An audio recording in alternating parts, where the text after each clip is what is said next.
It was 1969, a beautiful day to fly. We were about 100 feet above the ground when I started noticing that something was wrong. It was engine failure. Trees were filling our windshield.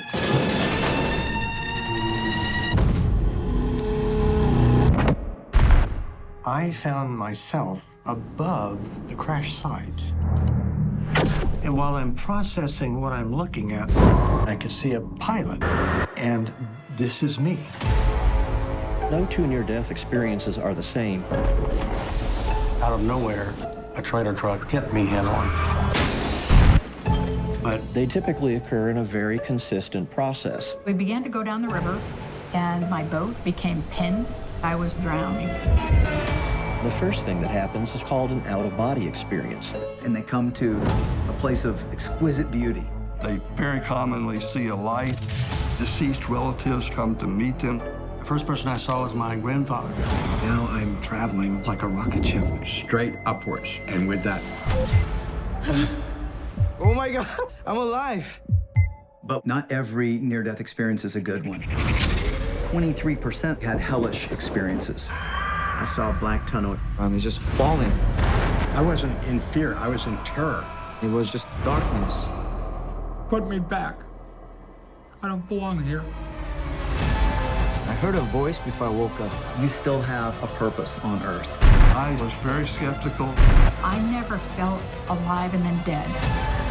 I felt alive and then more alive.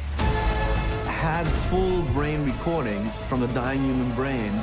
Even though they were unconscious, they were able to give corroborative evidence. She's describing stuff that she just shouldn't know. This ain't right. You can't be mystified by that question. What happens after you die? This really does show that there is life after death.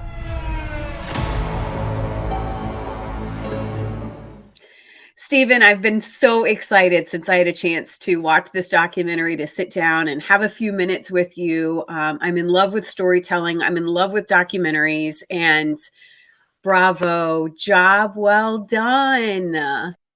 Oh, thanks so much, Carly. Yeah, we appreciate you having me on the program, talk about this film. You always need to know, like, who is putting the documentary together, because there always is some kind of angle. Right. I think it's smart to know, maybe what they're trying to teach us, right? For but sure. I felt like this string of stories that you've put together was such a great. I didn't feel like it was trying to shove anything on anybody or to persuade them with anything. I mean, obviously, I know a little bit of your backstory and what you're trying to do here, but I feel like this is a chance to hear people's stories. Is it not? That's right. Yeah, that's exactly the approach I had taken with this film. And really the reason for it is, so when I started, and the reason why I started was, so as a filmmaker for something like 15 years now, I've been more in kind of the commercial space and all that. And back in 2012, my brother-in-law was killed tragically in a car wreck. And, that really caused me to ask really difficult questions about, the reality of heaven. I grew up in a Christian home. I went to church all my life. I'm a Christian, and my faith, I would say, was tested, but it was really just kind of tested. I believe that God was real, but somehow I couldn't really understand, heaven. And I was really, I was searching the Bible for everything there was on heaven, just suddenly it was so important for me to know that this was real. And, but I was also just kind of, I wanted to know kind of open-handedly, if there's evidence for this, even outside the Bible, like surely if this is true, that there's going to be evidence left behind. Like there's going to be some other way also of pointing me and other people to God. And that's what I found in these stories. To my amazement was I came across several stories back then of, there's these published books of Don Piper, for example, 90 Minutes in Heaven, Dr. Mary Neal, who wrote To Heaven and Back. And there's a few, amazing stories that were published. And it's, they're incredible stories talking about, the different ways that they had died for a long period of time. and then had these experiences and came back. And I just felt like, it's a pretty big claim to make. If you're saying you're dead for 90 minutes or you're underwater for 30 minutes. Mary was drowned and she was pinned under a waterfall, and she was underwater for about 30 minutes. And this is in southern Chile, which at the time is in their summer, so the water temperature is really warm. So that kind of goes against this physical preservation of the brain and all that kind of stuff. So really, it's just kind of like there's no way they're coming back from that, right? And somehow they did, and more than that they had this experience. And so, yeah, I mean, I made this film for everyone, and I don't come at this film with kind of preconceived notions. My hope is that people can watch this who have a faith, and people can watch this who don't have a faith and don't have any kind of context for that.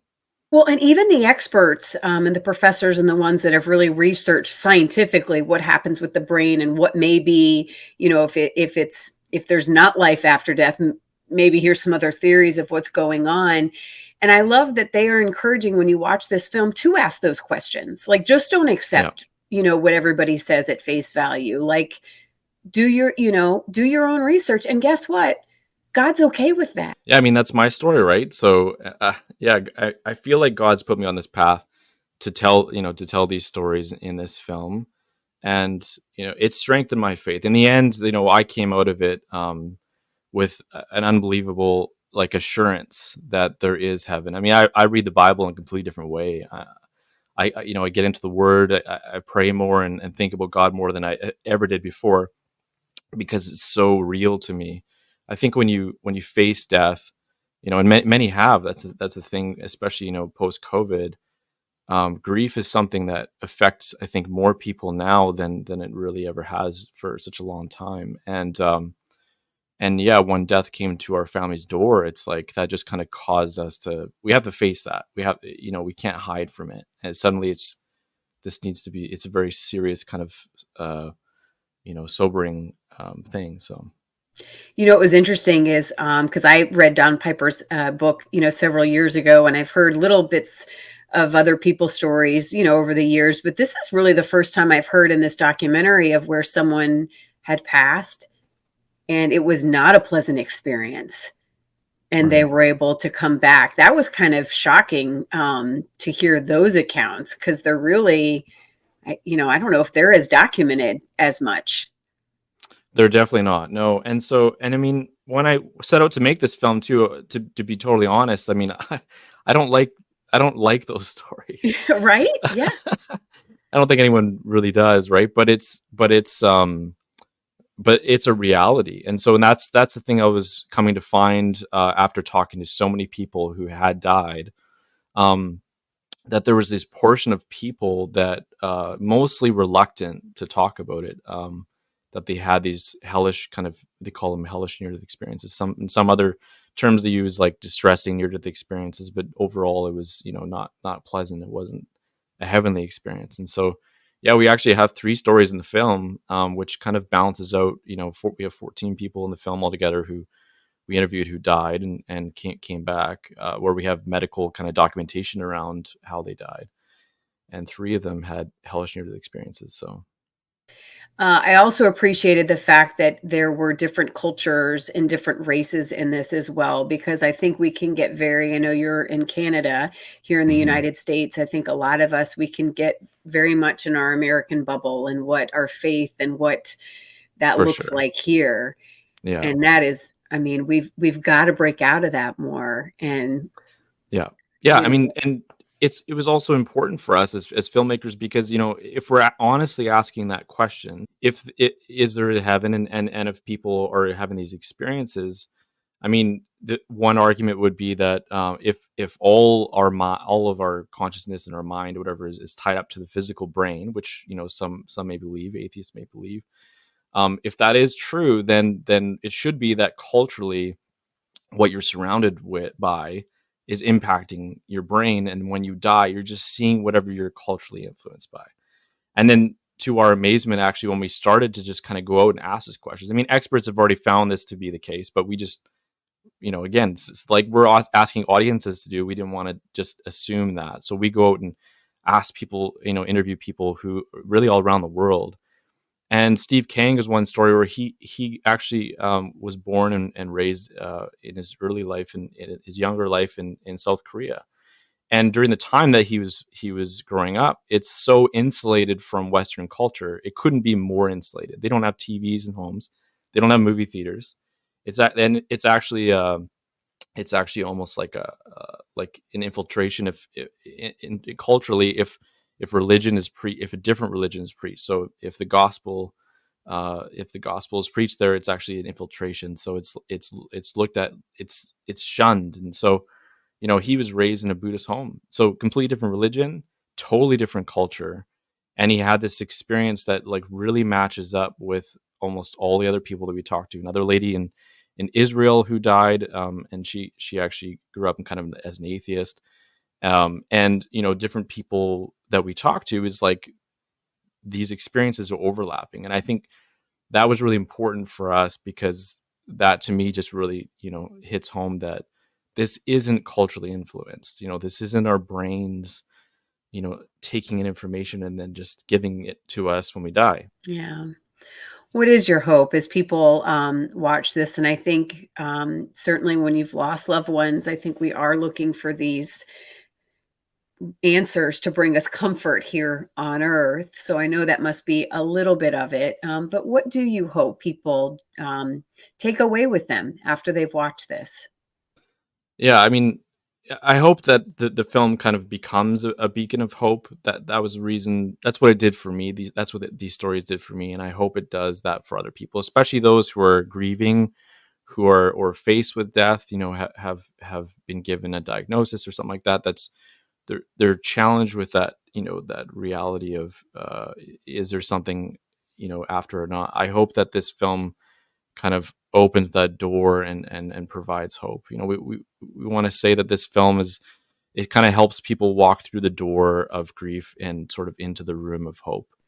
I wonder too, if more people, now that this is going to be coming out, if more people will reach out and say, oh, I had a similar experience, because I do think it's interesting too. A lot of these people were not believed.